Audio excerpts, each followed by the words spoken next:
Hello everybody, I am Commander Yannick. Some of you may know me, some of you may not, but here we are, in the middle of the galaxy, waiting for the Odyssey Alpha release, which has been a little bit delayed.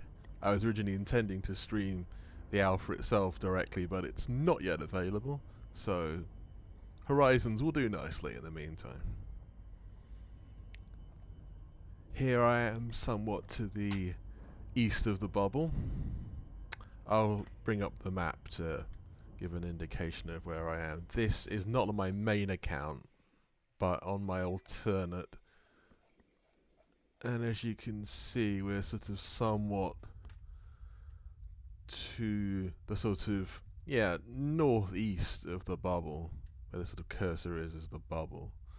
And where we are is sort of over here, we're a few thousand light years distant at least, from about 10,000 light years distant. And we're moving slowly towards a DSSA carrier, actually. Most of you probably have seen fleet carriers or use them around the bubble, but obviously the whole DSSA project is designed to provide essentially a space station where no space stations actually formally exist in the game.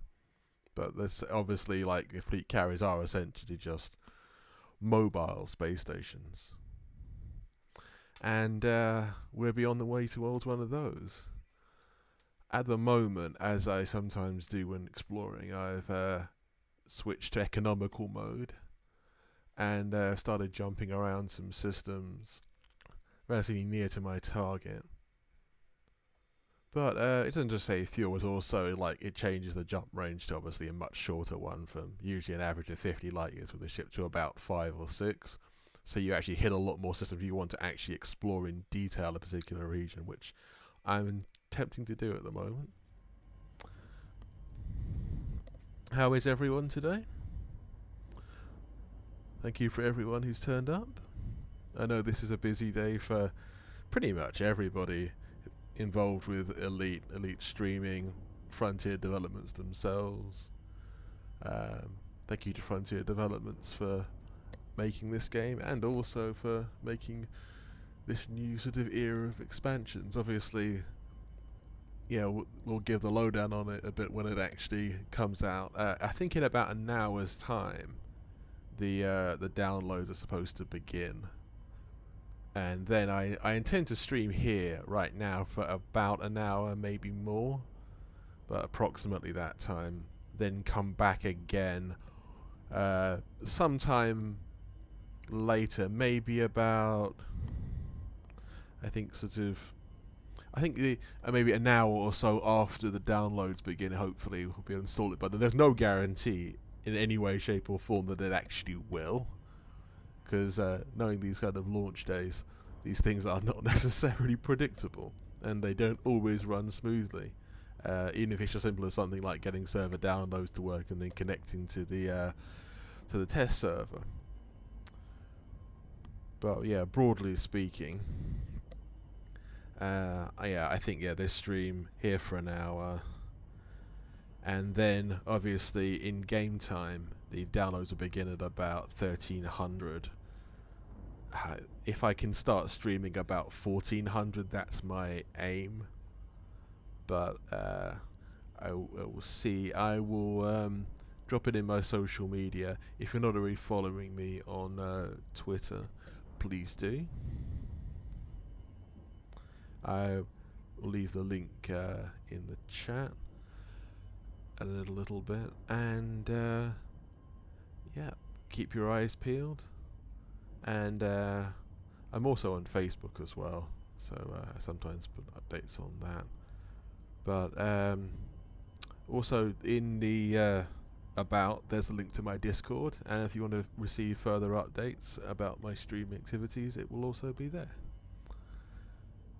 Right, so with no further ado, let's continue with today's or afternoon, depending on where you are in the world, exploration.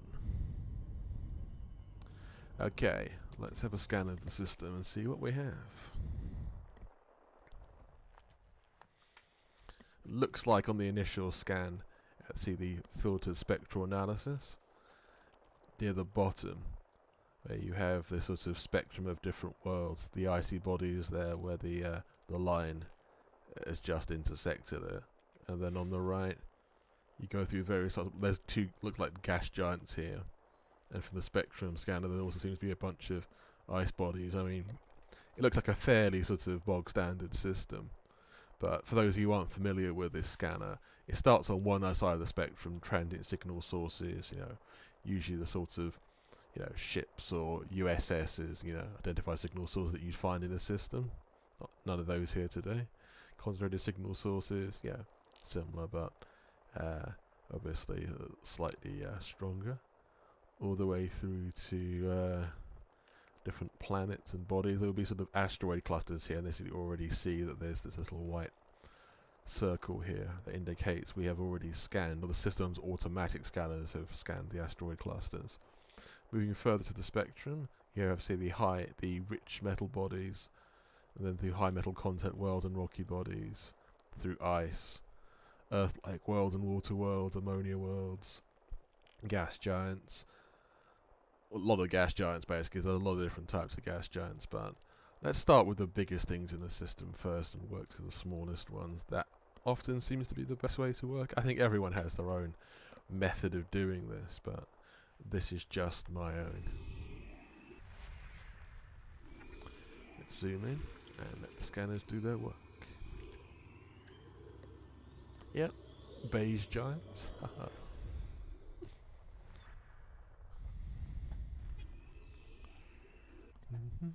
Come back to that in a bit.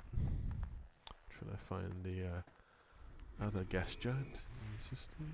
Or gas giants plural, if there are. Yeah, another fairly unremarkable looking gas giant. Oh, there's another one of that class. Because there's many different classes of gas giant. This is a fairly standard class 1. There's more than I anticipated.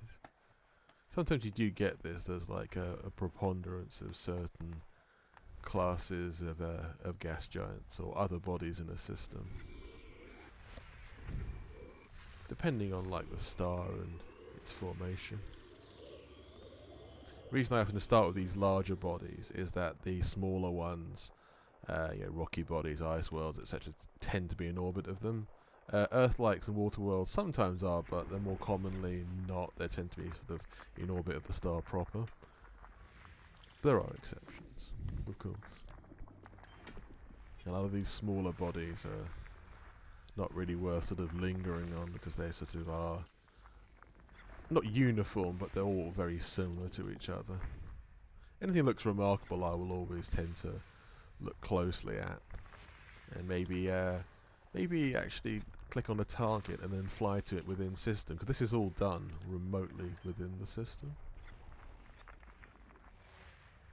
As in, like, a spacecraft is at the moment like some way from the star but nowhere near an actual planet. This is all using scanners, the FSS scanner. Yeah, I mean, it's very much luck of the draw what kind of system that you'll find when you come in. Since there's a lot of bodies, sometimes it's worth sort of checking out just in case there's some treasures there. I mean, sometimes you'll scan lots of systems just for completist purposes, or sometimes even just because you want to raise a certain amount of money for various projects and you're an explorer and it comes naturally to you to do that. But a lot of discovery is like for the satisfaction of exploring an area, for the joy of discovery. I think most explorers tend to be motivated by that. I mean, the money's nice, and the payouts have definitely improved over the years in the league. They used to be a quite badly paid sort of in-game profession, but not so much anymore. The last few years it has actually been sort of quite well rewarded, the amount of effort that you put in. Because the thing with exploration, it's a very time-consuming process. And that's just being an explorer. And that doesn't take into account anyone who's actually involved in staffing events, because then all of a sudden you're an explorer plus you're an events organizer on top of that. So it can be massively time consuming. Now explored the whole system. Let's go back to the regular map and see what the system has to offer as a whole. Give it some context, that's what it does. Yeah, bog standard red dwarf, class M. Yeah, this is a very sort of ordinary system, just some beige gas giants and various icy worlds. Still worth the FSS scan, I think. If there was to be a world that, let's say, was an ammonia world or water world, or even looked like a sort of good, high metal content world with a little atmosphere, that might be terraformable. Those ones are usually worth more closer inspection, and fly nearby them and use the detail scanner, the little probes, to give you a much more detailed scan of the planet, and actually a lot more money as well. And things like high metal content, ammonia worlds, and especially Earth-likes and water worlds, can be worth a lot of money. I mean, terraformer worlds are actually more common than you would suspect out there, and they are worth a lot of money too if you scan them up close, but we've not found any so far, so onward we go.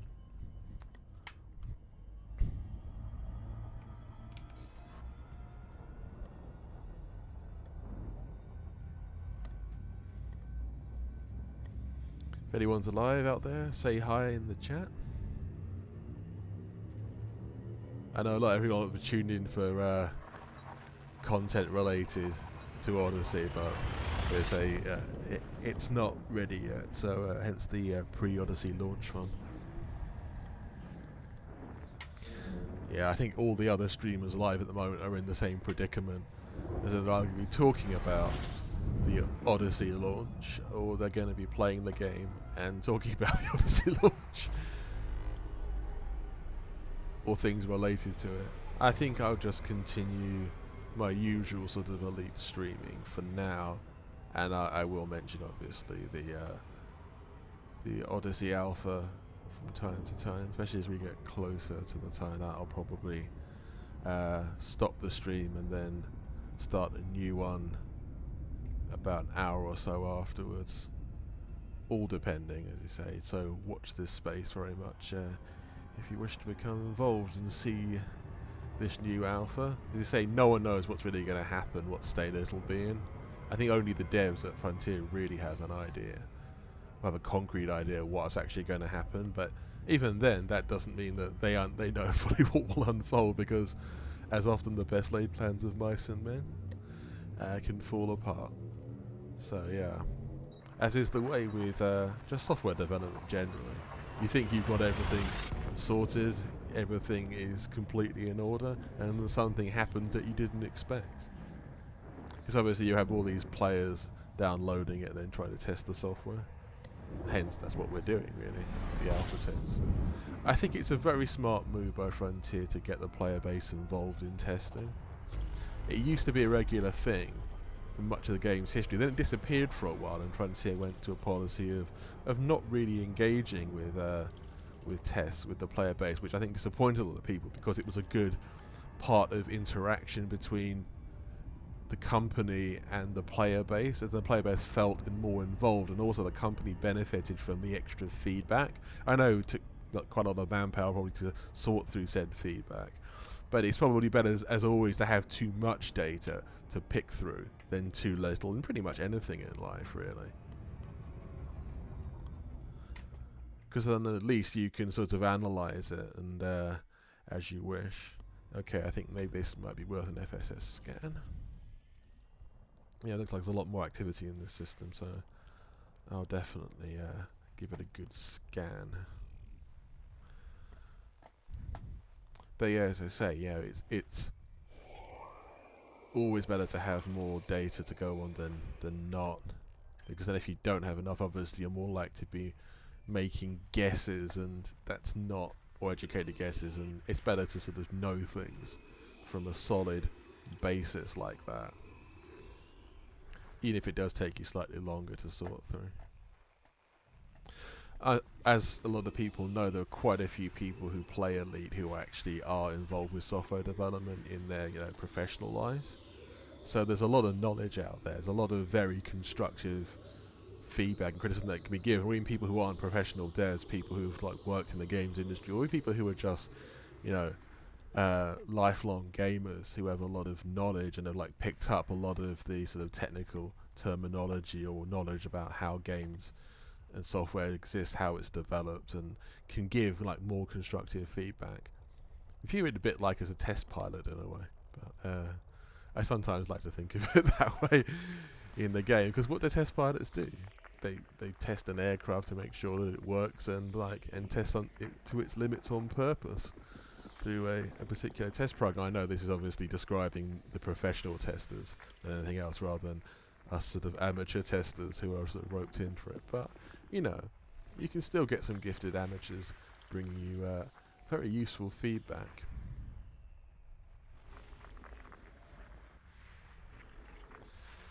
Okay, continuing through this system. Yeah, there's the bog standard icy bodies, but there's going to be some other interesting things, as the scanner has told me.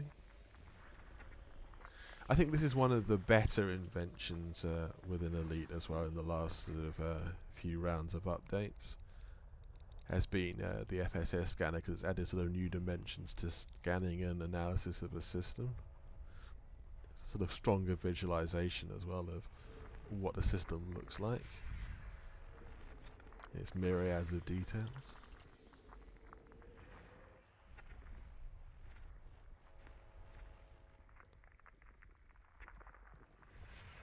Yeah, something you have to make these sort of small adjustments to what you're doing with the scanner, just to get things done properly, really. At the moment, I'm working closer to what I would normally do if I was just by myself and not talking to people. Maybe slightly slower than that, but not sort of... I mean, if there's something interesting that I find, I'll definitely slow down and explain what I'm thinking about something. Yes. Uh-huh.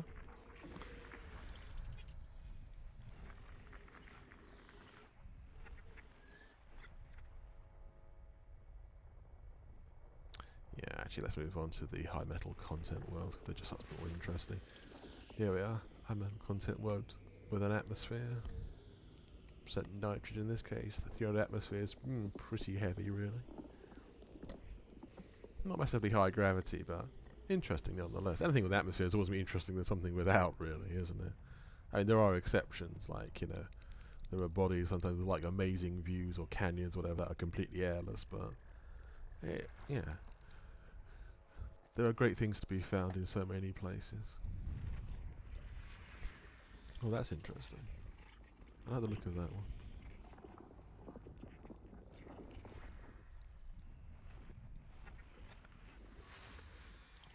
So very reddy colours there, yeah. Obviously in real life that would be considering it would be a high iron content planet. Similar to Mars really, but yeah, of the kind. This one has no atmosphere though.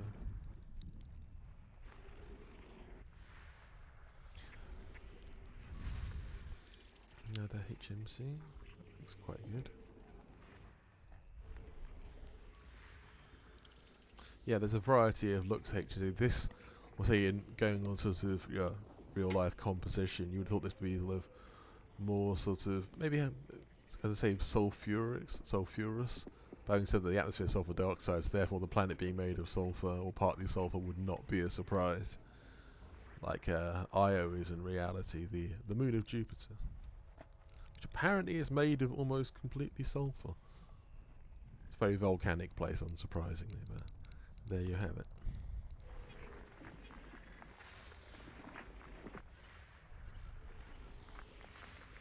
Now, Io in real life is an absolutely fascinating world because its volcanic action is sort of happens because the body is squeezed by the gravity of Jupiter, because it orbits relatively close to Jupiter, and obviously Jupiter has a massive gravitational field, and therefore less than a star, but obviously way more than a terrestrial planet like Earth or Venus would have. and that sort of drives volcanism on Io. Reminds me, actually, in Red Dwarf, I think Arnold Rimmer grew up on Io. He went to a private school called Io House, which I always thought was hilarious because obviously like model on a British and a public school. I mean, this is very confusing terminology for people who aren't British. A British, inverted commas, public school is not actually a school run by the government in the sort of public sector. It's actually a private school, but I think it was called a public school because it's like quite an old sort of style boarding school. Like Eton's a good example of that, or Marlborough, and there's a few sort of famous ones like that. Eton's one of the most famous sort of schools in the world, so that's probably a good example of it. But these public schools are actually sort of places where people usually with a lot of money send their kids, and it's a very different environment. Obviously, any boarding school always is, but the confusing part is the title public school, because I think it was supposed to prepare its students for jobs in the public life. This was back in the days of when the British Empire was ruling a quarter of the world, and these people were kind of like basically educated to be leaders, hence the public life part of it. But that was the theory. They didn't all go into jobs in the military or the civil service or politics or whatever. Some of them just had quite straightforward. Some of them became entertainers. Some of them went into industry. But it's an amusing sort of thinking. Obviously Arnold Rimmer was sent to like the future equivalent of one of those in a very British way, very British colony on Io. So yeah, it does make me laugh. Have a few of you out there like Red Dwarf. Yeah, I've now scanned the system, so that's alright. That was quite a good one.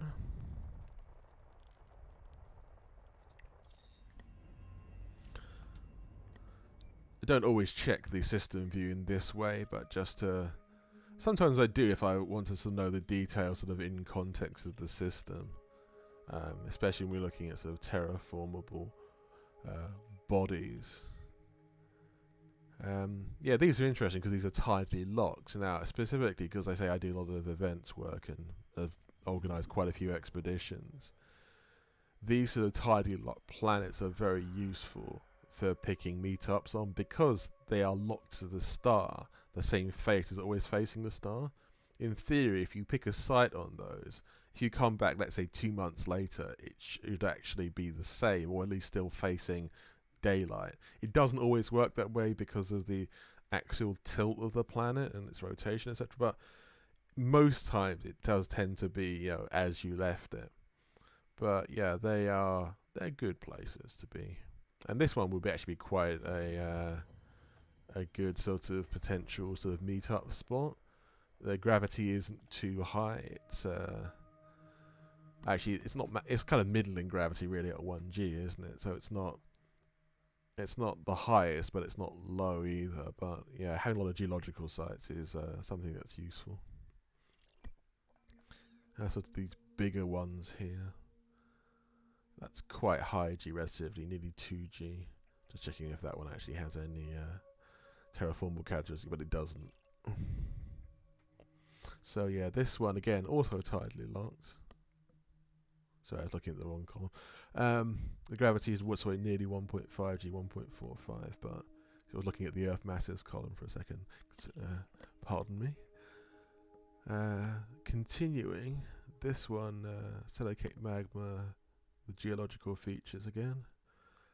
Nearly 1G, so these are quite substantial, again tidally locked. This one have a lot of silicate magma ones, don't they? This whole system seems to be very volcanically active. Those could all potentially be sites that could be used for meetups for events. I mean, other worlds can be other landable ones. The little blue bit means that you can land on them, obviously, like moons of gas giants. With those, it's more tricky, though, to predict when the daylight will be, because even ones that are tidally locked are not tidally locked to the star. Their face that is tidally locked is towards the gas giant. And so it's more difficult to predict when they will be in daylight and not.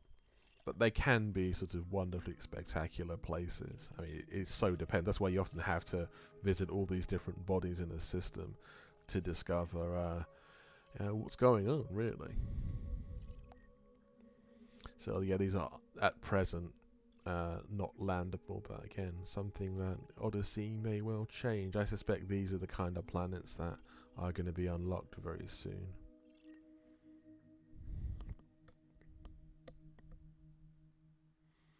Yeah, it's not a bad system. Variety of different classes of gas giant. We're in the secondary star here. Okay.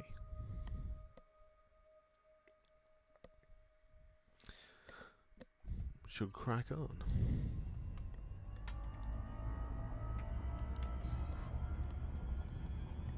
If there's anything you particularly want me to explain or talk about in terms of exploration or just Elite, really, let me know in the chat.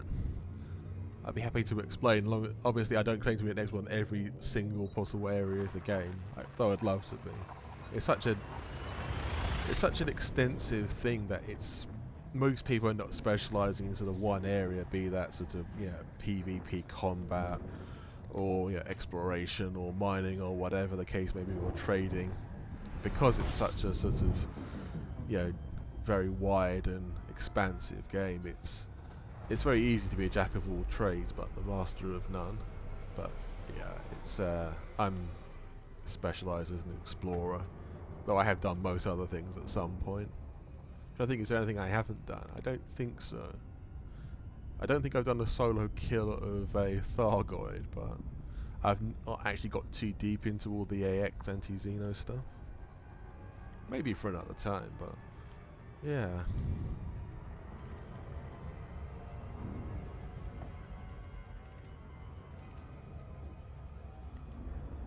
The Thargoids are an intriguing one though, because obviously there's different waves of Thargoid attacks. There hasn't really been many recently. There's not been a huge amount of Thargoid activity, but there is from time to time. Usually when human colonization becomes a problem, or problem for them anyway. Usually in these nebulae, they seem to like nebula, and for whatever reason they hang around in nebulae. Maybe Thargoid worlds are all in nebulae, who knows, but they always seem to get annoyed when humans start colonizing in nebulae. Not the most extensive of system here, but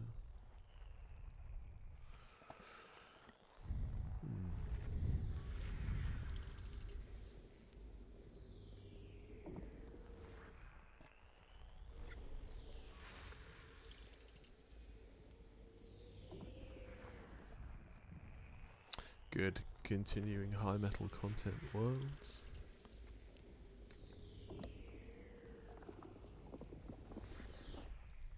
I scanned all those. Now let's go on to the icy bodies. Yeah.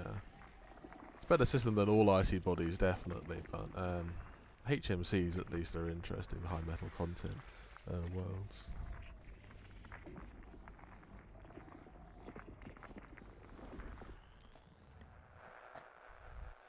I think because also they look more complicated, because especially the ones with atmospheres, they're just often more interesting to look at.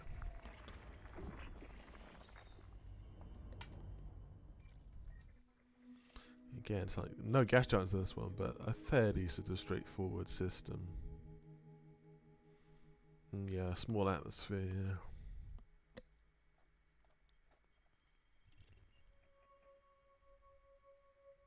With volcanism. Interesting. But yeah, pretty straightforward, none of them terraformable.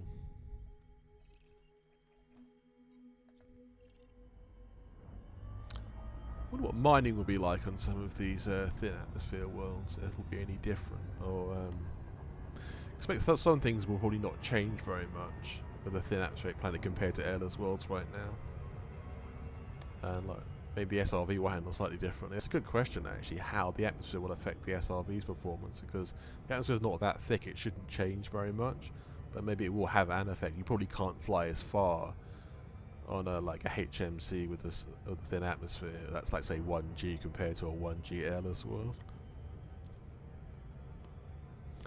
Yeah, but all will be revealed in time.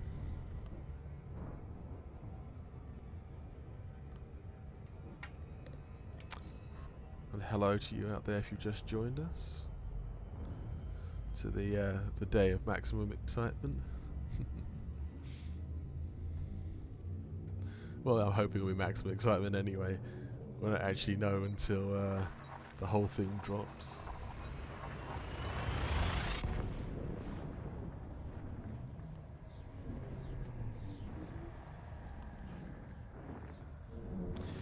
Yeah.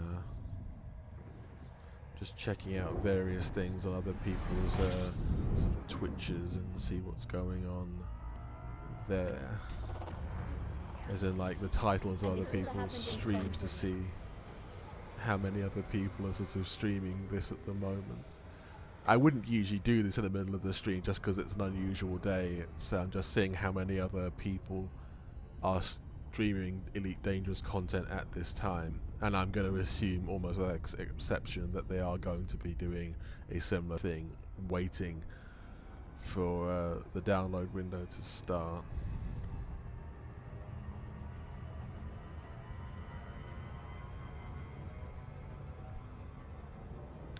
Yeah, about 20 minutes before that probably happens.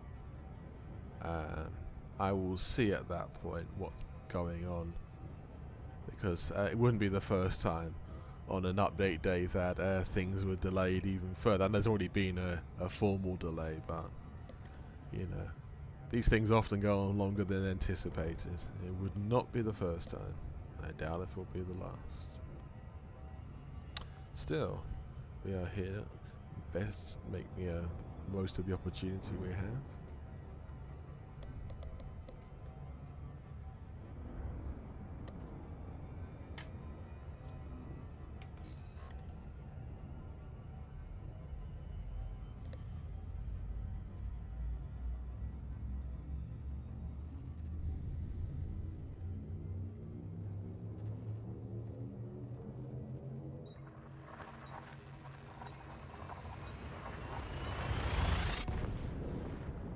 Okay.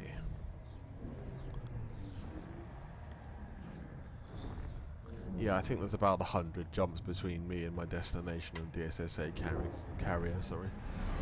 I might speed it up in a moment, just so that we can get to the carrier. Actually, that might be a wise move, to be honest.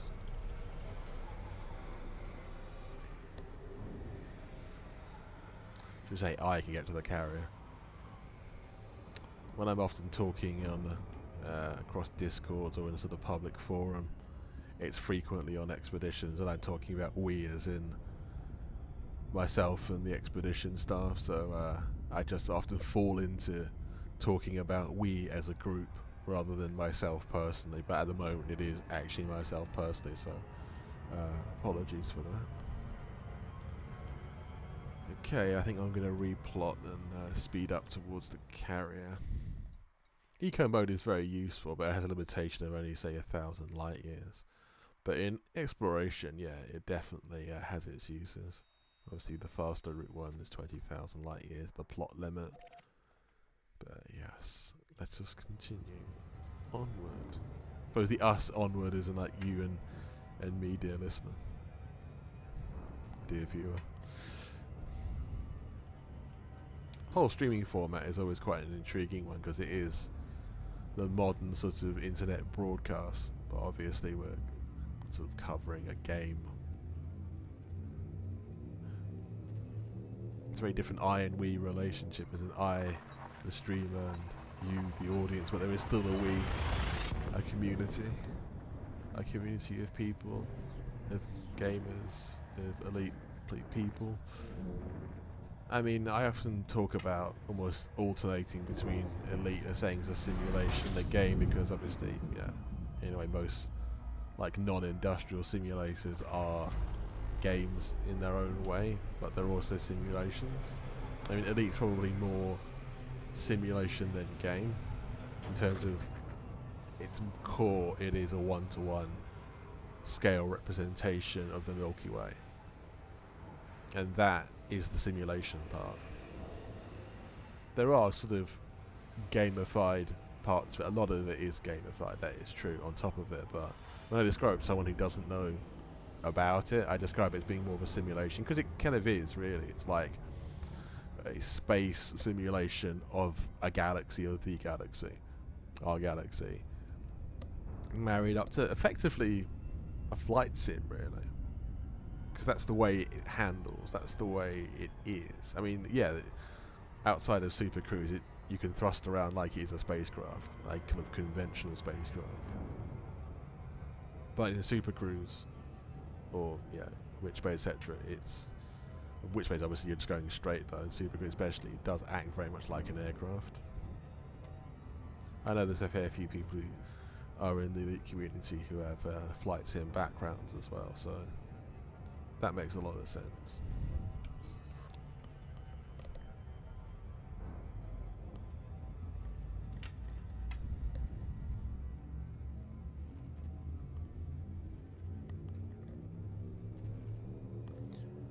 At the moment, I'm actually sort of beyond the sort of territory where the Apollo 15 expedition is going to be.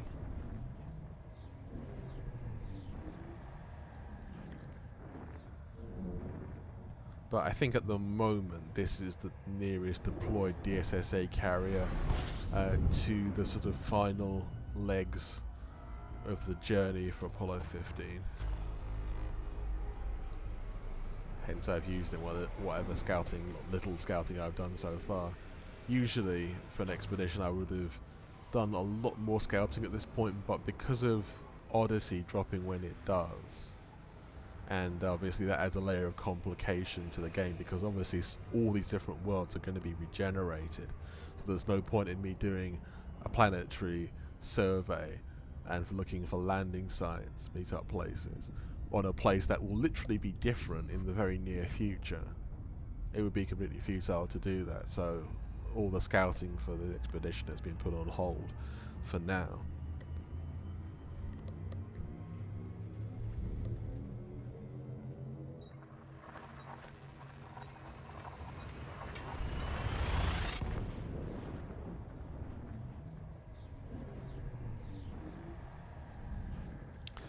Obviously I do have a say of extensive background in elite events, but at the same time I do enjoy streaming.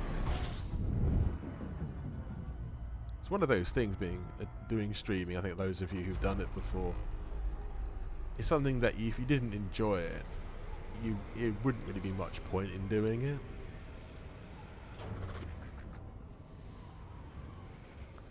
I mean, I enjoy Elite generally, I really do, but at some point in the future I will probably stream a couple of other games as well.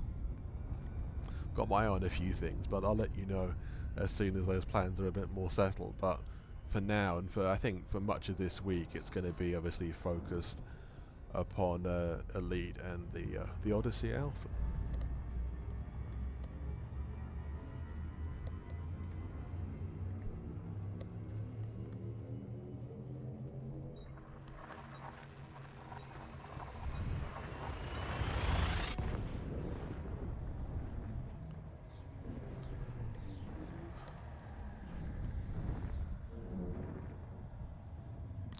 So what kind of sci-fi shows are you all into?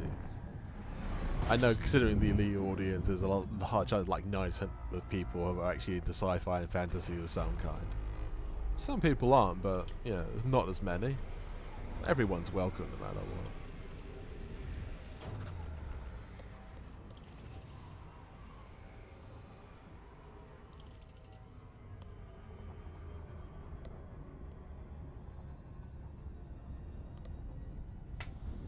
Okay, how many jumps have I got left? 15. Yeah, pretty close. I think I'll just buckyball this until I get to the carrier, and then I'll park there and probably end the stream at that point, depending on, say, if the alpha's ready to start the download process or not.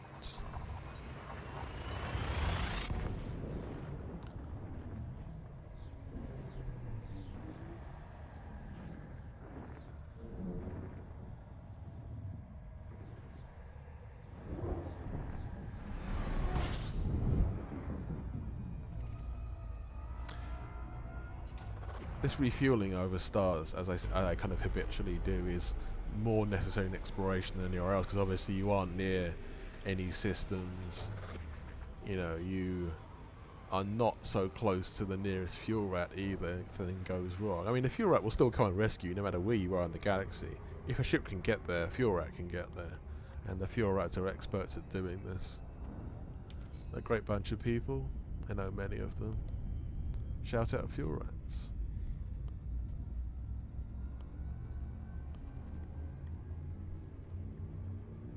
But yeah, scooping every star is probably a good idea. I mean, sometimes I don't do it only because I deliberately sort of am on economical mode. And every jump uses so little fuel at that point, it doesn't seem worth scooping every star. But yeah, my sort of standard procedure is to scoop everything, because out in the black, light years from anyone, you really have to do that because you are on your own and you don't necessarily know when you might come across, let's say, a field of brown dwarfs that are unscoopable or similarly unscoopable stars. I mean, most stars in the galaxy are scoopable, but there's a lot that aren't. And sometimes you do find these whole sort of areas that have a disproportionately large number of unscoopable stars. And you've got to be careful.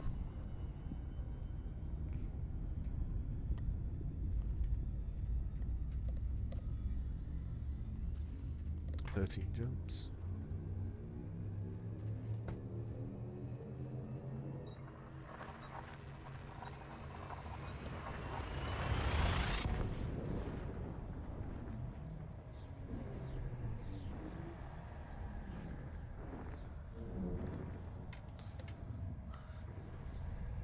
Hear the noises in which space. It's always been one of the most sort of praised areas of Elite, really, is the sound design and the effects. I mean, some of them are blatantly obvious, some of them are very subtle, but it's just it's all the details of different things, from the noises of which space, the different sounds of when you're orbiting different worlds, sounds of your ship's equipment doing various different things. Noise of the Thargoids is particularly interesting. I think I remember seeing a YouTube video of Frontier sort of making the sounds for different things, and especially the Thargoid ones, which involve like a bassoon. And people saying, "Oh, the Thargoids played the bassoon, do they?" Apparently so.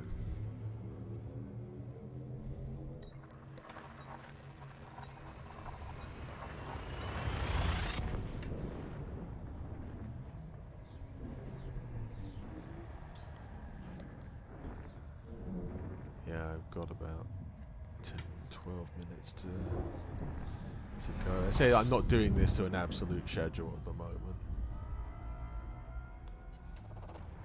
Much is dependent on when things appear Frontier side.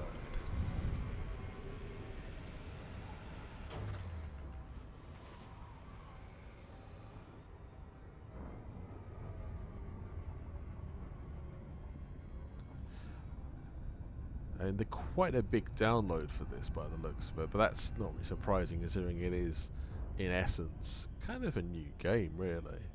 It's like in many ways sort of a reworking of, the whole Odyssey project is like a reworking of the game, and on many levels.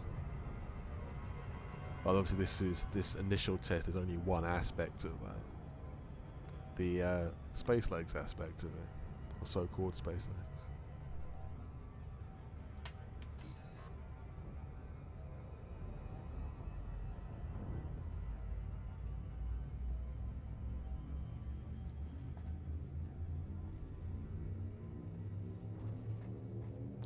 Okay.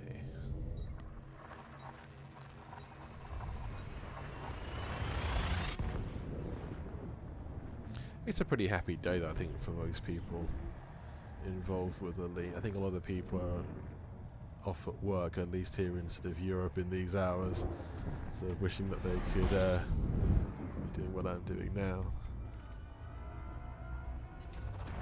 Yeah, obviously the pandemic has changed people's working patterns throughout the world. I mean, some people, okay, and if they're working from their desk, they're not able to play Elite by doing that. Working from the home desk, I mean.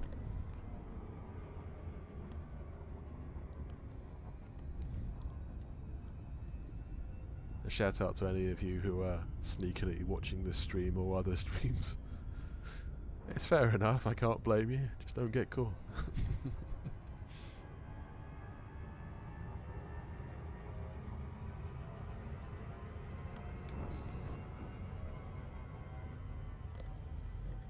Yeah, I do wonder what this sort of post-pandemic world will look like in terms of how many people will go back to working in offices who have been working remotely at the moment, or for, since the pandemic began. Obviously some people will, but I suspect a lot of companies will keep a lot of employees where they are at home, just to sort of save on infrastructure costs, and maybe actually people come to the office like once or twice a week or something. I mean, obviously there's so many kind of possible permutations to this, but it's interesting the way that this whole era may change our sort of long-term lifestyles, really, in many ways. Because if you all of a sudden you've gone from working in an office for many years to doing the same job remotely from home, I mean, think about it, that's quite a change. All of a sudden, your commute doesn't exist. Save some money, you save a lot of time as well. So this time obviously something you can never get back.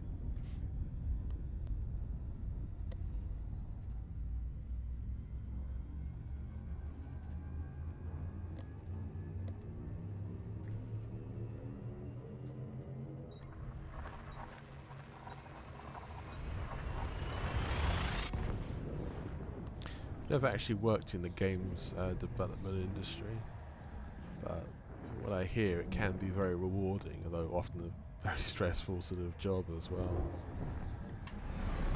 Sometimes well paid, sometimes not, obviously depending on who you are and what your job is and what the organisation you work for is.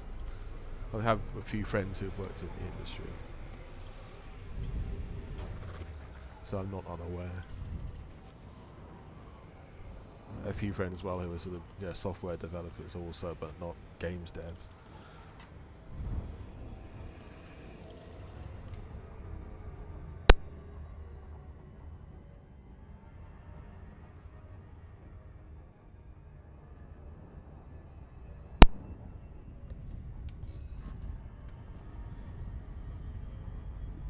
I think there's be some kind of Frontier stream today, isn't there? I haven't actually checked out that in detail. I've been so concerned with my own one.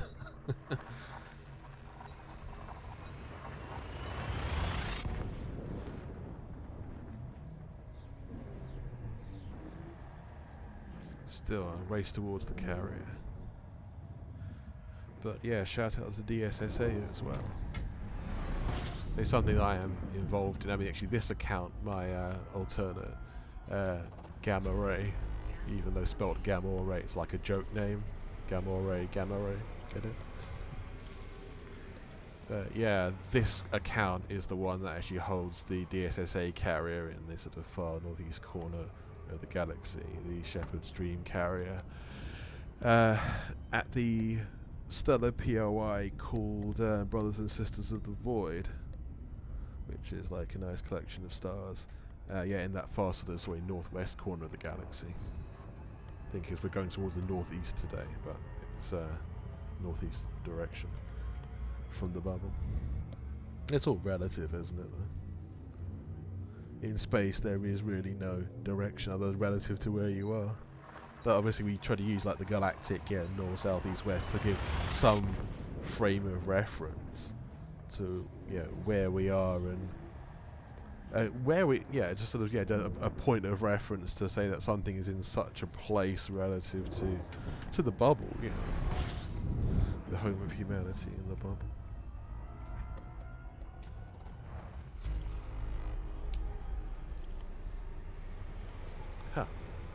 Elite Dangerous has posted, tune to see your favourite streamers playing Elite Dangerous Odyssey and the PC Alpha. Awesome. Thank you, Elite Dangerous.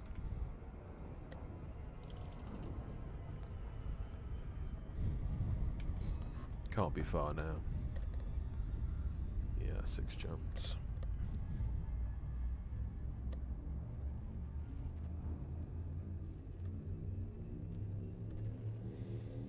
Yeah, so many questions for the alpha.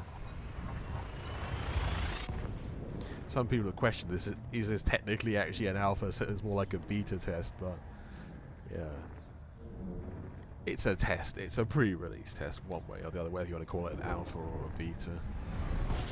I suppose the technicality of the alpha bit is because they're doing it in these phases, going from this phase 1 where it's limited to space legs only and not having your own ship, to more and more elements of the regular game being sort of reintroduced within the alpha test. I suppose that's how they're saying it, because a lot of people just assume that the game would be just accessible as it is, and like basically a beta test, you know, the virtually finished article.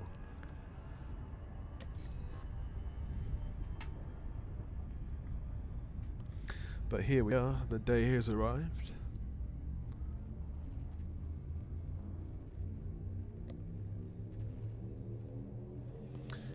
Yeah, I think throughout Europe at the moment, and some other countries probably too, there's the recently shift in daylight savings time, so it confuses people. I know in the UK we're sort of, you know, on Greenwich Mean Time UTC sometimes, and we're not at others.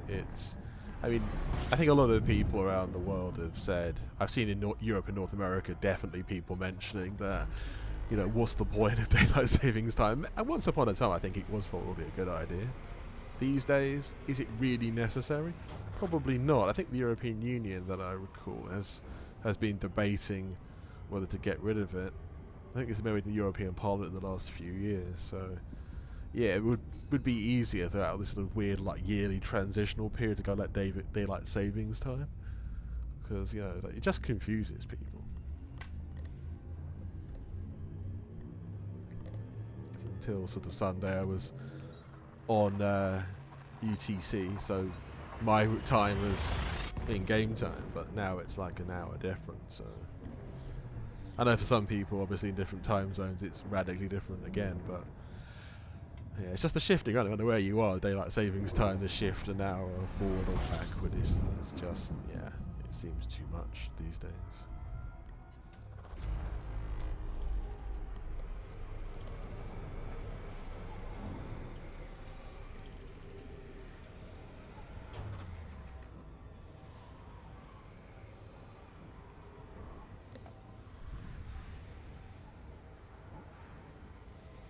Here we are rounding the star, getting to the fuel scoop.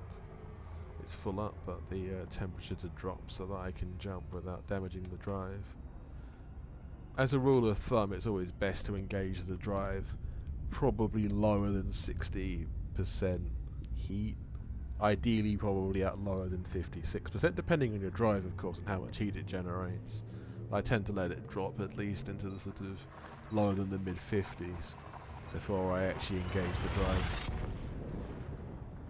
I mean, if you're doing these long runs, it's kind of necessary to preserve your drive. Obviously, if you're buckyboarding somewhere and you don't give a damn about the drive's longevity, and you're, let's say, going between one place that's, you know, within the bubble or just near the bubble, then it doesn't really matter. You can just, you know, thrash the hell out of it and engage drive at really high temperatures, and it just won't matter because you can repair it very quickly anyway. But out here, you have to take care of your equipment to some degree. I know there's more like stations and DSSA stations around, and there's more ability to sort of repair as well, not just self-repair with AFMUs, but also the whole repair of the hull seals. Another great bunch of guys and girls. I say guys, I mean people often use the term guys to mean, you know, everybody. Men, women, non-binary people as generically guys.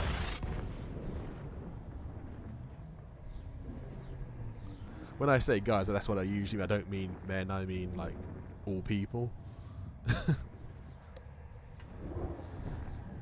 Usually if I'm talking about specifically men, I will usually say like men or dudes or something that's more specific, but yeah, guys I tend to use more generically.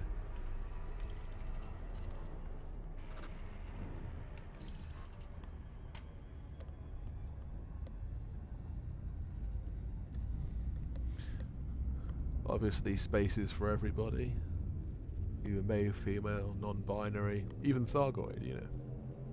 It is for everyone.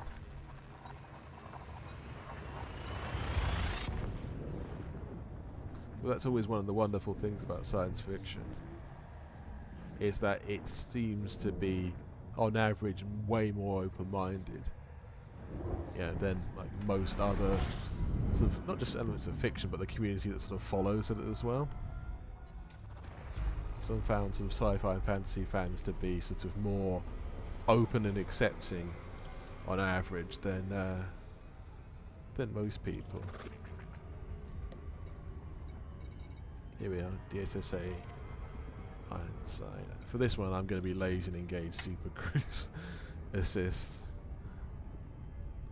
See, when out exploring, you never really use Super Cruise anyway, but unless you're wanting to do one of the orbits of the planet that I was showing recently to observe it, select a world, engage Super Cruise Assist to orbit it, but actually sort of look out the window onto the surface to see what interesting features are, potential landing sites, or anything that stands out, really.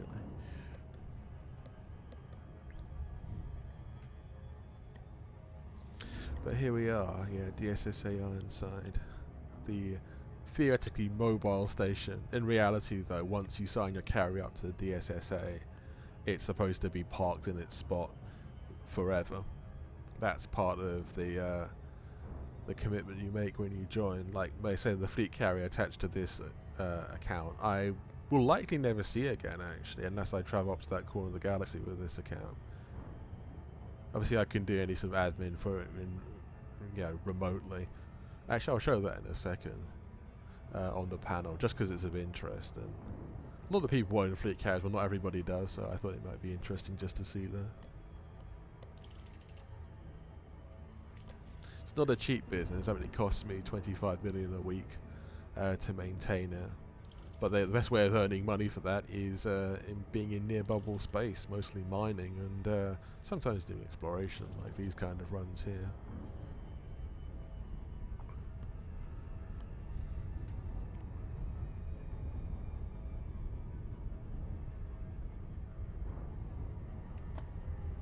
There's the gas giant out there. Yeah, we're nearly at the carrier.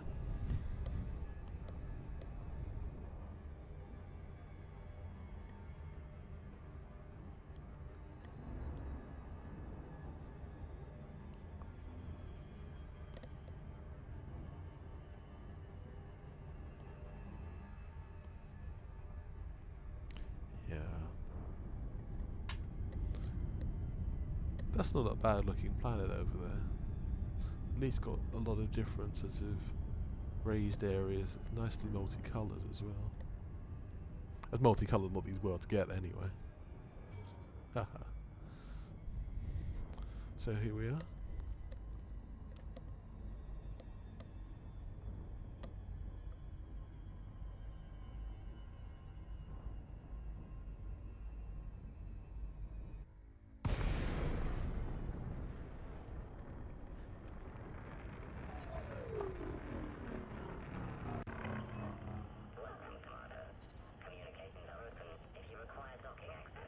I do indeed require docking access, and I will get slightly closer before doing so. Okay.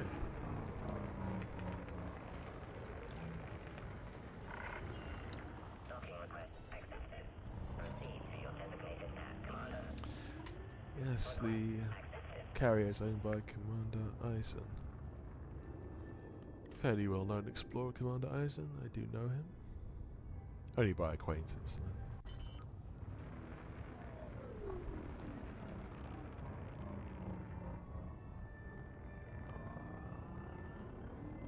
It's a very sort of flat-looking carrier, this one, this particular configuration.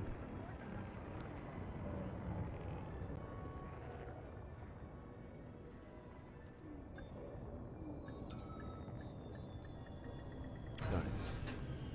Excellent.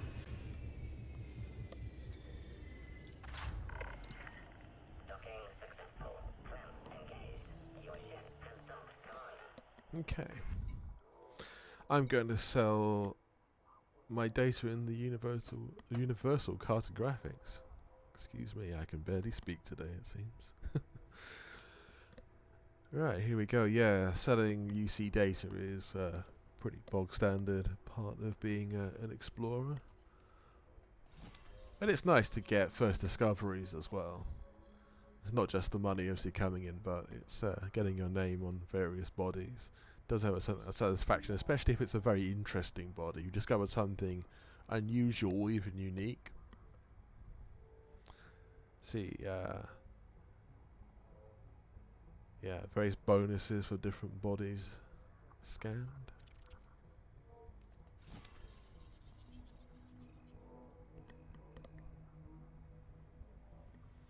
The carriers of any fleet carrier will usually have a service tariff percentage it will take to help cover its running costs. This being quite near the bubble, it's relatively low. I think some of the carriers that are further out, with no stations nearby, yeah, they tend to have a higher service tariff because they don't have any other source of income really, other than visiting commanders, like selling maybe various different goods to them, or usually mined materials, or universal cartographic data from exploring. Let's go to maintenance. The paintwork and the hull integrity. It's all good. It's got a remote watch. This is quite a well-equipped carrier. I mean, it doesn't have everything. It doesn't have redemption office, but it has most other things. Let's look on the carrier overview to see what it's all about. It's an interesting colour scheme, this one. But yeah, it's not a bad-looking carrier. I think because it has less facilities on it than my own, it has slightly lower upkeep. Mine's 25 million because I think it has the redemption office as well, which is the other service it provides. Because it's like in the middle of nowhere, you really need as many services as you can get. Okay, I'm just going to look at my own carrier. The one that's so far away. Yeah, this is the virtual management, the remote management sort of software as it was for the carrier.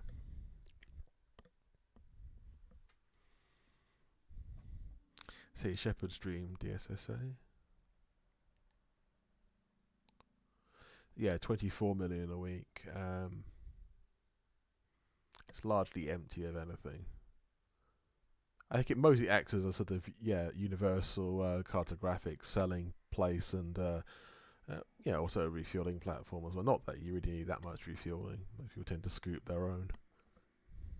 Maintenance as well. That's a key thing. If you're obviously a damaged ship, or because obviously just being in space for a while, your paint job just wears away after time. People just want to replace that and do a little bit of maintenance.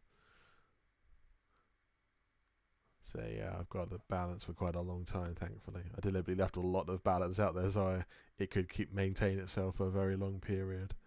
But yeah, see, it's carrier services, other various elements, armory, redemption office, etc. Didn't have secure warehouse because there's very little demand for it out there. But it makes sense to have all these other ones. Yeah. I think the only thing, import-export there might have been tritium, but it's not going anywhere anymore, so it doesn't really need to trade in it. You can donate tritium to a carrier here. If I had tritium, I would donate it, but his fuel capacity is completely full. But again, these DSSA carriers aren't supposed to move anywhere. Obviously, anyone else's personal carrier, they can do what they want with it. They can move it wherever they like. If you're just trying to refuel a carrier by yourself, though, it can be a very long-winded process, because it's actually it's quite time-consuming to mine that much tritium to jump, because you've got to run basically sometimes even tens of thousands of tons to fill up the hold to do long runs. I mean, a single jump you could do like 500 tons in a jump, but you need thousands of tons to have any sort of significant run, like jump after jump after jump. Yeah, they can jump a long way in one bound, 500 light years, but it's a lot of fuel to do that, unsurprisingly. And they don't make it easy, and it doesn't come cheap. But it's a worthwhile project, the DSSA, definitely. I mean, I'm very much behind it. I wouldn't have signed up my carrier at great expense otherwise. Yeah.